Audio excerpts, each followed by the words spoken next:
Hi, it's Pastor Mark here at Covenant United Methodist Church, sharing the second of our stewardship videos for this year. This year, we're talking about how we can brighten our light in 2023, how we can work together to be the most effective witness for Jesus Christ that we can be in our community. Jesus calls us a light on a hill. Jesus calls us a light on a lampstand. And Jesus says that light needs to shine brightly. You can't have a cover over it, can't hide it under a bushel. So, how can we work together to brighten our light next year? And we're considering it in these videos around the 5 dimensions of our commitment when we join the church.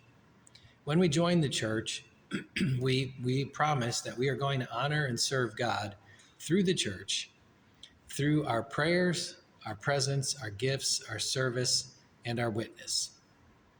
Last week, we talked about prayer, and I hope you found it helpful to consider some ways that maybe you can pray more effectively in the year to come, and also how to pray for the light to shine more brightly here at the church. This week, we're talking about presence. That's why I'm sitting here in the sanctuary, because at the basic level, the way most of us understand that commitment to presence is that we are promised to get here on a Sunday morning as often as we can. But presence is about going a little deeper than that and a little wider than that as well. First, I want to just reiterate something I said in the newsletter a couple months ago. I understand that there will always be health reasons and transportation issues and other logistical things that just will make it not possible for everyone to be here in the sanctuary on a Sunday morning. That's why we live stream the service, and that's why we strive to make the live stream as close to the in-person service as we can be, because we know not everyone can be here, and we want people at home to be experiencing as much as they can of what we're experiencing here in this place. But for some of us who have returned to our regular routines in other areas of our lives, if those regular routines in other areas do include being in places with lots of people, I think you need to ask yourself, how come it doesn't also include the return, I should say, to your regular routine has not included returning to worship in person? How come you have found time for other things, but not for coming back for worship? I mean, that's something that each of us needs to reflect on for ourselves. But the calling, I think, is pretty clear in Scripture that there is a calling to be present together, worshiping God. We see it instructed in the Bible. We see it exemplified by even Jesus in the Bible as well. There is a certain power to being physically present with other people and worshiping God. It's an experience that draws us closer to God and draws us closer to one another. And it cannot be simulated entirely in any other way or duplicated in any other way.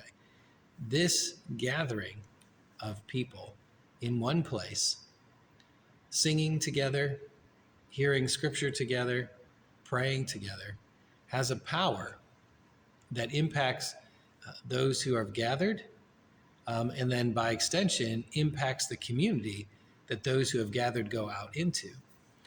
That can't be found any other way. Now, I know there are people who will say, well, I can worship God just as easily on a mountain top or while I'm walking in the woods or riding a horse or walking the golf course. And that's true to a certain extent. But it's not our model. I mean, think of Jesus himself.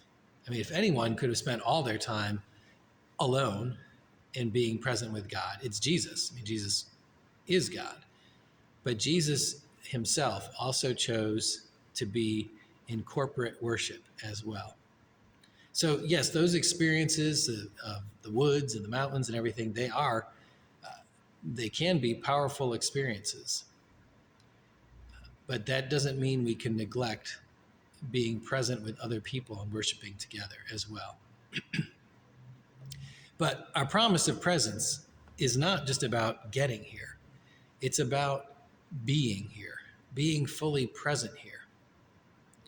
Because the power of a worship service, the God speaking to us raising our voices together, singing to God, and so on, that power is diminished if we are not fully present. I could be sitting in this pew, but if I'm checking my email on my phone, or if I'm making my grocery list in my head, in those moments, I am not fully present. And let's confess, we all have those moments when we're gathered. I mean, we can't really sit anywhere for any length of time without our mind drifting away and our attention being distracted. But part of our commitment and how we can increase the power of this experience is to be aware of those moments of slipping away and to bring ourselves back into the present moment. When we can be fully in the moment we are in at the moment, we can hear God more clearly. We can experience our connection with those around us more deeply every moment that we are here. And we bless those around us as well, because that energy, when we are fully in the moment, we are more like Jesus. And the more we are like Jesus, the more we impact the people who are gathered around us. So it's important that we go deeper. Not that we just show up, sign the attendance sheet in Wesley Hall and sit down so that the number of people here this Sunday goes up by one. It's about being here once you get here. That's going deeper, but it's also about going wider as well. The promise of our presence here within the life of the church, well, this church is more than a worship service on Sunday morning. This church is a community of believers who is striving to impact the community outside of this building. And for us to have the best impact we can, it requires the presence of as many of us as possible. So that when we have events here at the church, gatherings that the community are invited to, and so on, when people come from the community, the more they can see a diversity of faces, the more opportunities they have to really connect. You know, it's like we're the fuzzy side of the Velcro, right? And the community is the pokey side. If we only have one fuzz, we're not gonna connect very well with the community. But as we all gather together, we may feel like, well, I'm just there. I'm not really doing anything. I'm just there. But you are doing something simply by being here. You're another face of Christ visible to the community. So that is how we brighten our light through our presence. We go deeper in our presence.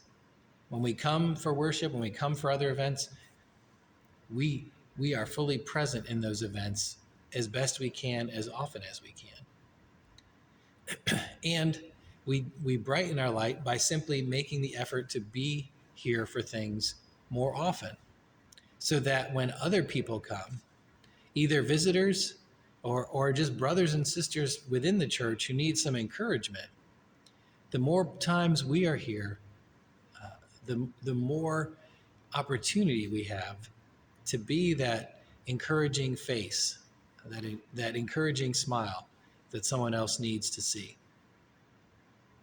So as we consider how to better give of ourselves, more fully give of ourselves, so that this church can be the most effective witness for Jesus Christ in the year to come, let's take that bushel off our light.